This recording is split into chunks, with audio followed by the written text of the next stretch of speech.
விருதுநகர் மாவட்டம் கிருஷ்ணன் கோவிலில் கல்வி பணியில் கடந்த 34 ஆண்டுகளாக சிறப்பாக சேவையாற்றி வரும் பிபிஎம்எம் கல்வி நிறுவனங்கள், கலை மற்றும் அறிவியல் கல்லூரி, பொறியியல் கல்லூரி, நர்சிங் கல்லூரி, கல்வியியல் கல்லூரி உள்ளிட்ட பல்வேறு கல்வி நிறுவனங்கள் ஒரே வளாகத்தில்.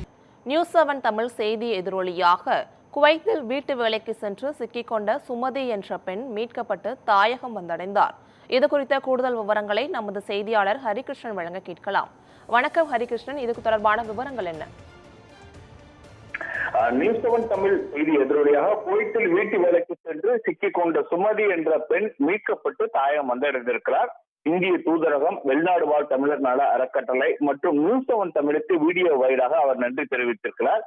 திருவண்ணாமலை மாவட்டத்தைச் சேர்ந்த சுமதி 14 மாதங்களுக்கு முன்பாக குடும்ப பொருளாதார சிக்கல் காரணமாக குவைத்தில் இருக்கக்கூடிய ஒரு வீட்டிற்கு வீட்டு வேலை பணியாளராக சென்றிருக்கிறார். 14 மாதங்களாக அவர் எந்தவித இடையூறுமின்றி தொடர்ந்து பணியாற்றி வந்திருக்கிறார். இந்த நிலையில் அவருக்கு உடல்நலக்குறைவு ஏற்பட்டிருக்கிறது. உடல்நலக்குறைவு ஏற்பட்டவுடன் குடும்பத்தினரிடம் கலந்து ஆலோசித்து சொந்த ஊருக்கு சென்று விடலாம் என்கிற முடிவை எடுத்து வீட்டு உரிமையாளரிடம் சொந்த ஊருக்கு அனுப்பி வைக்கும்படி கேட்டுக் கொண்டிருக்கிறார். ஆனால் வீட்டு உரிமையாளர் சொந்த ஊருக்கு அனுப்ப முடியாது, தொடர்ந்து வேலை செய்ய வேண்டும் என சித்திரவதை செய்ததாக கூறப்படுகிறது. அவர் வீடியோ வாயிலாக கடந்த வாரத்தில் நமக்கு அந்த மீட்க வேண்டும் என்கிற ஒரு வீடியோ வெளியிட்டு அனுப்பி வைத்தார். அதிலே தகவல் எல்லாம் குறிப்பிட்டிருக்கிறார். சுமதி குவைத்திற்கு அழைத்து சென்ற ஏஜென்டை தொடர்பு கொண்ட போது வீட்டு உரிமையாளர் சொல்வது போல் நடந்து கொள்ளுங்கள், இல்லை என்றால் அவர்கள் உங்களுடைய காவல்துறையில் ஒப்படைப்பாக என மிரட்டல் விடுத்ததாகவும் கூறியிருந்தார். சுமதியை வீட்டு உரிமையாளர் அடித்து முடியை பிடித்து இடித்து தரதரவனை இடித்து சென்றது தாக்குவதாக கண்ணீர் மல்க வீடியோவில் தெரிவித்திருந்தார். இந்த நேரத்தில் தான் சிறிது நேரம் கூட ஓய்வில்லாமல் தொடர்ந்து வீட்டு வேலையை செய்யும்படி உரிமையாளர் சித்திரவதை செய்வதாக சுமதி குற்றச்சாட்டை முன்வைத்திருந்தார். இந்த நிலையில்தான் குவைத்தில் சிக்கிக்கொண்ட தன்னை மீட்டு தரும் தாயகம் அனுப்பி வைக்கும்படி நியூஸ் 7 தமிழுக்கு வீடியோ வாயிலாக கோரிக்கை விடுத்திருந்தார். நியூஸ் 7 தமிழ் வெளியான செய்தியின் எதிரொலியாக வெளிநாடு வாழ் தமிழர் நல அறக்கட்டளை முயற்சியில் குவைத்தில் உள்ள இந்திய தூதரக அதிகாரிகள் நடவடிக்கை எடுத்ததன் பேரில் சுமதி தாயகம் வந்திருக்கிறார். நேற்று அவர் சொந்த ஊரான திருவண்ணாமலை மாவட்டத்திற்கு கிராமத்திற்கு வந்திருக்கிறார். அவருடைய உறவினர்கள் விமான நிலையத்தில் அழைத்து சென்றிருக்கிறார்கள். வீட்டு வேலைக்காக வெளிநாடு செல்லக்கூடிய பெண்கள் அங்கிருக்கக்கூடிய இந்திய தூதரகத்தில் பதிவு செய்து கொள்ளுங்கள் என்கிற ஒரு வேண்டுகோளை முன்வைத்திருக்கிறார்.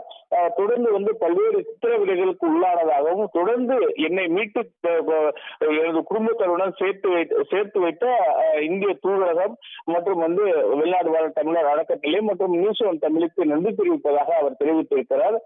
பல்வேறு சிக்கல்களை வெளிநாடுகளுக்கு செல்லக்கூடிய பெண்கள் எதிர்கொள்ள வேண்டியிருக்கிறது. அந்த வகையில் சுமதி பல்வேறு பிரச்சனைகளை ஏற்கொண்டிருக்கார். உடல்நிலை ஒத்துழைக்காத காரணத்தினால் சொந்த ஊருக்கு செல்லலாம் என எண்ணி வீட்டு உரிமையாளரை அணுகிய போது இந்த பிரச்சனைகள் எல்லாம் அவர் எதிர்கொள்ள வேண்டியிருந்தது. தற்போது தொடர் நடவடிக்கையின் காரணமாக அந்த தூதரக அதிகாரிகள் வீட்டு உரிமையாளரிடம் சொல்லி அந்த விமான டிக்கெட் போட வைத்து விமானம் மூலமாக தாயகத்திற்கு அனுப்பி வைத்திருக்கிறார்கள். நேற்று அவரை சொந்த ஊருக்கு தனது குடும்பத்தாருடன் தற்போது அவர் இணைந்திருக்கிறார். இதுதான் தற்போதைய தகவலாக இருக்கிறது. அவர் மீண்டும் வலியுறுத்துவது என்னவென்றால், தூதரக மூலமாக செல்லக்கூடிய பெண்களுக்கு எந்தவித பிரச்சனையும் இல்லை, தொடர்ந்து தூதரக அதிகாரிகள் கண்காணிப்பிலே நாம் இருக்கலாம். ஆகவே தூதரகங்கள் எங்கு வேலைக்கு சென்றாலும் தூதரகத்தில் பதிவு செய்து தங்களுடைய தொடர்பு எண்கள், நான் எங்கு வேலை செய்கிறோம் என்ற விவரங்களை பதிவு செய்யுமாறு அவர் வேண்டுகோள் விடுத்திருக்கிறார். விவரங்களுக்கு நன்றி ஹரிகிருஷ்ணன்.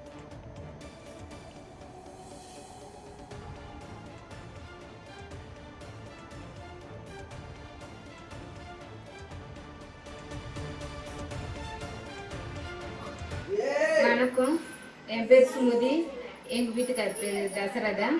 நான் திருவண்ணாமலை மாவட்டம். நான் ஒரு வீடியோ போட்டிருந்தேன், அது வைரல் ஆச்சு.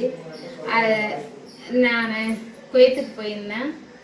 அங்கே பிரச்சனைன்னு ஒரு வீடியோ போட்டிருந்தேன். அதுக்கு கலெக்டர்கிட்ட எங்கள் அண்ணன் எல்லாம் என் ஃபேமிலிக்குள்ளும் போய் மனு கொடுத்தாங்க. கலெக்டர் சாருக்கு ரொம்ப நன்றி. இந்த மனு எடுத்து எனக்கு அசரம் சப்போர்ட் பண்ணாரு. நான் அதிகமாக இந்த வீடியோ கொடுத்தனா என் பசங்களுக்கு கசம் தான், இல்லைன்னா நான் இருந்திருக்க மாட்டேன் அந்த வீட்டில். நான் செத்துட்டு கூட இருக்கலாம். அவர் அடிச்ச அடிக்கி நான் ஏன் அங்கே இருக்கணும், நான் செத்துலாம் தான் நினைச்சேன். இப்போ கூட பாருங்க, அந்த கை கொஞ்ச நேரம் கூட எந்த இதுவும் பண்ண முடியல, வலிக்குது எனக்கு பயங்கரமா. நம்ம அறுத்து போகுது கை, 2 கையுமே. நியூஸ் 7 அத இந்த வீடியோ போட்டோ அந்த சாருக்கு ரொம்ப நன்றி. அந்த அவரு அந்த நியூஸ் எடுத்து இது உண்மையாதான் இருக்குன்னு அவர் நம்பிக்கை வச்சாரு. அந்த நம்பிக்கை அது கசரம் நன்றி எல்லாருக்கும். அந்த மனு எடுத்து எனக்கு கசரம் சப்போர்ட் பண்ண அத்தனை பேருக்குமே நன்றி. நான் போய் சொல்லல, நான் உண்மைதான் பேசுறேன். எல்லாத்துக்குமே ஆதாரங்குது. என்னை அடிச்சதுக்கு நான் எந்த தப்பும் பண்ணல. அந்த வீட்டுல நான் திருடல, அந்த வீட்டு பசங்களை அடிக்கல, நான் எந்த வேலையும் செய்யல. நான் நல்லா தான் பார்த்தேன். எனக்கு உடம்பு முடியலன்றதால தான் நான் சொன்னேன். அதை கூட அந்த பாபா என்னை உடம்பு முடியலன்றியா இட்டுன்னு ஹாஸ்பிட்டல் போயிருந்தேன், அந்த பிரச்சனை கூட வந்துருக்காது. என்னை ஹாஸ்பிட்டல் இட்டுன்னு போக மாட்டேன்ட்டாரு. அதனால தான் நான் ஆஃபீஸுக்கு போகிறேன்னு சொன்ன வச்சு, மற்றபடி எனக்கு எந்த இது இல்லை. அவர் என்னை அடிச்சது உண்மை, நான் எந்த தப்புமே பண்ணல. இந்தியாவிலேருந்து வேலைக்கு பார்த்தந்தா, ஃபாரின் பார்த்தந்தா, இந்தியா எம்பிசியில் பதிவு பண்ணிட்டு போங்க தயவு செஞ்சு. என்ன மாதிரி போய் கஷ்டப்படாதுங்க. என்ன மாதிரி இன்னும் நிறைய பேர் கஷ்டப்பட்டுன்னு தான் கீருங்க. துணிஞ்சு நீங்க தைரியமா என்ன மாதிரி சொல்லுங்க. நம்ம இந்திய எம்பிசி கிட்ட சொல்லுங்க, பேசுங்க. இங்கிருந்து போறவங்க இந்திய எம்பிசியில பதிவு பண்ணிட்டு போங்க தயவு செஞ்சு. என்ன மாதிரி போய் கஷ்டப்படாதுங்க. நம்ம வேலைக்கு தான் போறோம், அவங்க நம்மள அடிமையா நடத்துறாங்க. அந்த அடிமைய வாழ்க்கை நம்ம வாழக்கூடாது. தைரியமா என்ன மாதிரி பேசுங்க, தைரியமா இருங்க. இந்தியன் எம்பிசி மிக்க நன்றி. அதை உடனே எடுத்து அந்த வீடியோ பார்த்துட்டு எங்களுக்கு உதவி பண்ண புரியும். ஷாஜகான் அண்ணனுக்கு ரொம்ப முக்கிய நன்றி.